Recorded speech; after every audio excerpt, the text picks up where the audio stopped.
This scene takes place on the wooden boardwalk in Brighton Beach, near the famous Nathan's hot dog stand. It is the first real intimate conversation between the two brothers after many years apart. Reuben has just found Joshua, and they are talking together.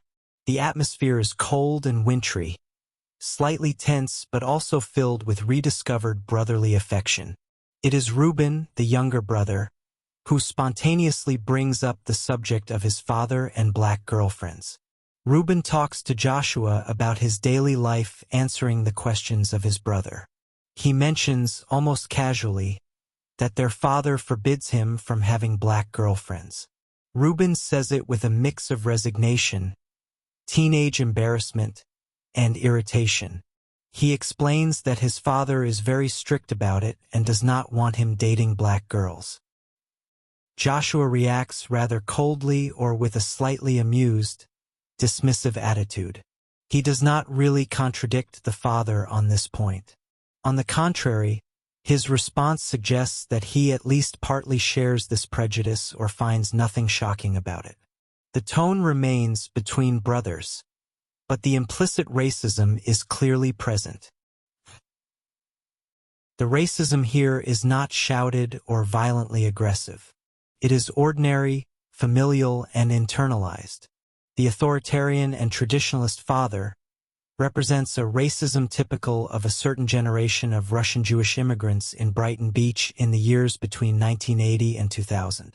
He sees relationships with black girls as a threat, a stain on the family's Jewish cultural identity, a risk of downward assimilation in an already tough neighborhood.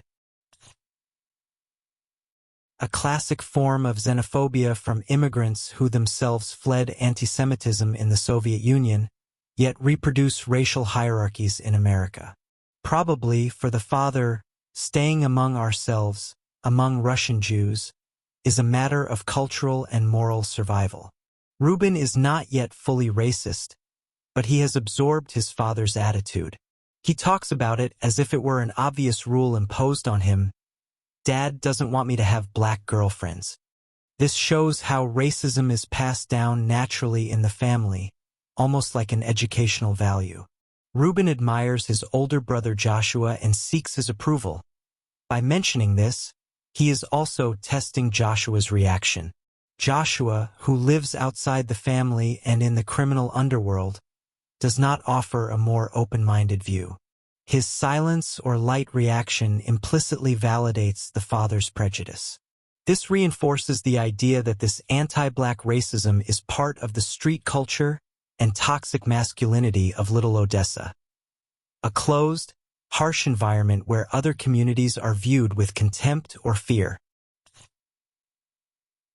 We understand that the father is rigid and controlling, projecting onto Reuben his own anxieties as an immigrant, fear of losing Russian Jewish identity, fear of American decadence, fear of losing everything which will in fact happen, fear of being unable to protect the younger son from the criminal killer Joshua, the son which cannot anymore be accepted in the familial house.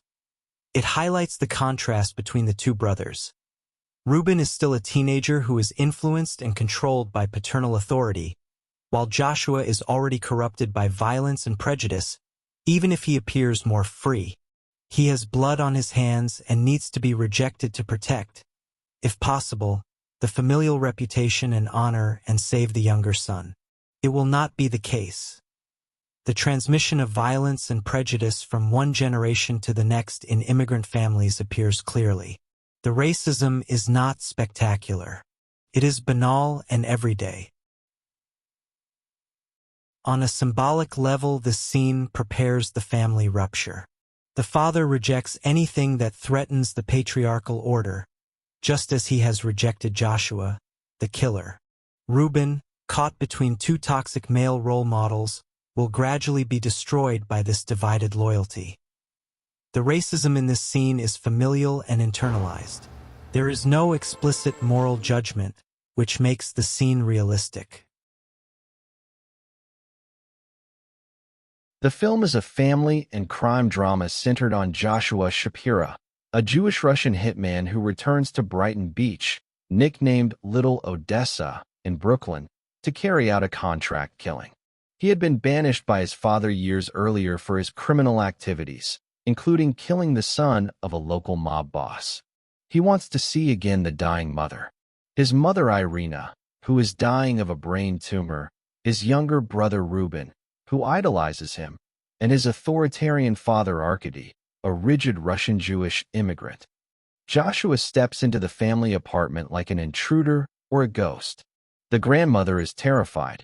She almost sees him as a specter from the past. However, the intrusion immediately triggers the father's rage.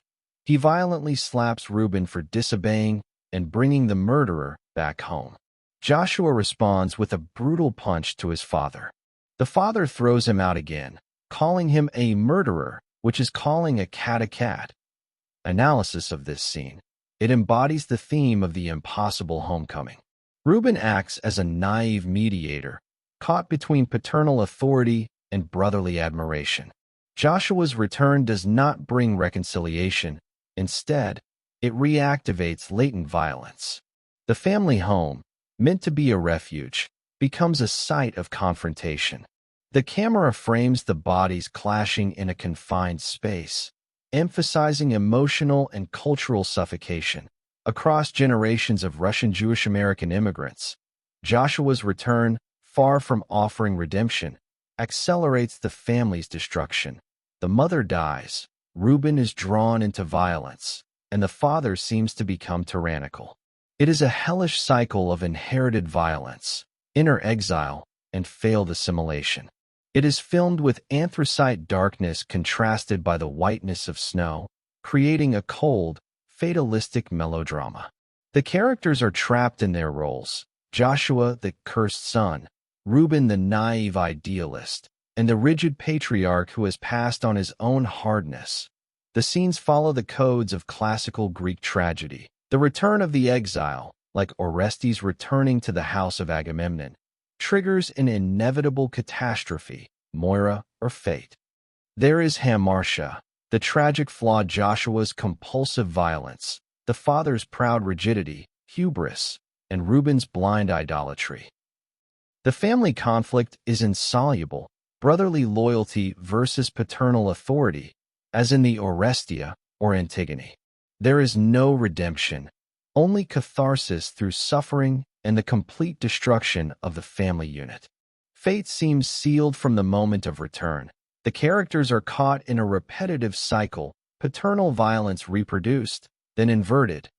The film is often compared to this ancient tragic dimension in its stories of cursed families and intergenerational responsibility. On the other hand, the scenes are deeply biblical, rooted in the Old Testament. The characters' names are deliberate. Joshua, the biblical Joshua, successor to Moses and a conqueror, and Reuben, the eldest son of Jacob. Joshua is portrayed as a Cain-like figure, a cursed son condemned to wander forever after killing and causing the annihilation of his family. The story evokes the patriarchal families torn apart in the Bible: fathers and sons in conflict, rival brothers, rejection, and exile.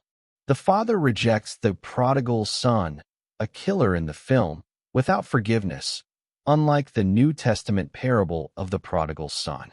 It is a darker version, without redemption. The father would like to protect the younger son from the older one with the hands full of blood. The book of the Bible referenced through this terrible story of the rejected son and the torn-apart family is the book of Genesis. Genesis is filled with exactly these narratives of patriarchal families ravaged by jealousy, favoritism, violence, and exile. Cain and Abel, Abraham, Ishmael, Isaac, Jacob, Esau, and especially Jacob and his 12 sons. Reuben loses his birthright for sleeping with his father's concubine. Joseph, the favored son, is rejected and sold by his brothers. Genesis is packed with stories of rejected sons, authoritarian fathers, and fraternal bonds shattered by sin, shame, and destiny. The film transposes this into a 20th century Russian Jewish immigrant context, with a silent, terrible, or absent God. The scene here in the film reveals the melodrama about the impossibility of return and the curse of inheritance. Papa veut pas que je sorte avec. Je veux venir voir maman. Je te crois mort. Qu'est-ce que tu fais? Rien, des bricoles. Il y a des rumeurs à propos de toi. Y a pas plus meurtrier que les rumeurs. Brooklyn, c'est top au niveau des rumeurs.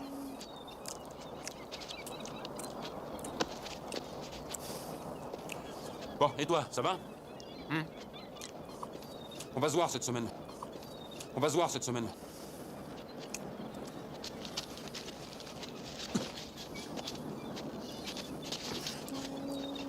Allez, on y va.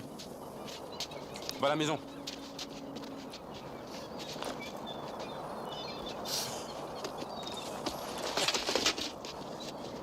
Le premier arrivé.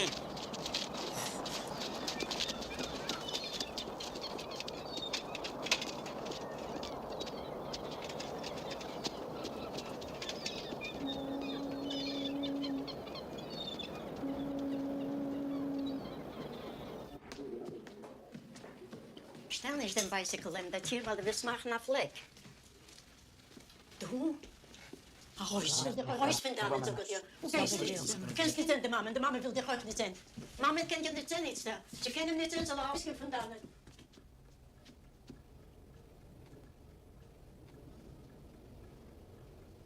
Tu l'as fait venir? C'est toi qui l'as fait venir? Je veux une réponse.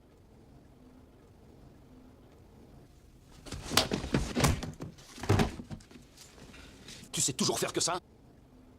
Arrête, viens Josh. Je t'interdis de le toucher! Sors de chez moi, Joshua. Va-t'en de chez moi! Ou je sors le ceinturon! Fiche le camp! Sors de chez moi! Sors de chez moi! Va te faire foutre, petit salaud! Sors de chez moi! Je te jure que je te tue si tu oses lever la main sur moi! Dors! J'ai dit, dors! L'assassin. Dors! Toi, va dans ta chambre.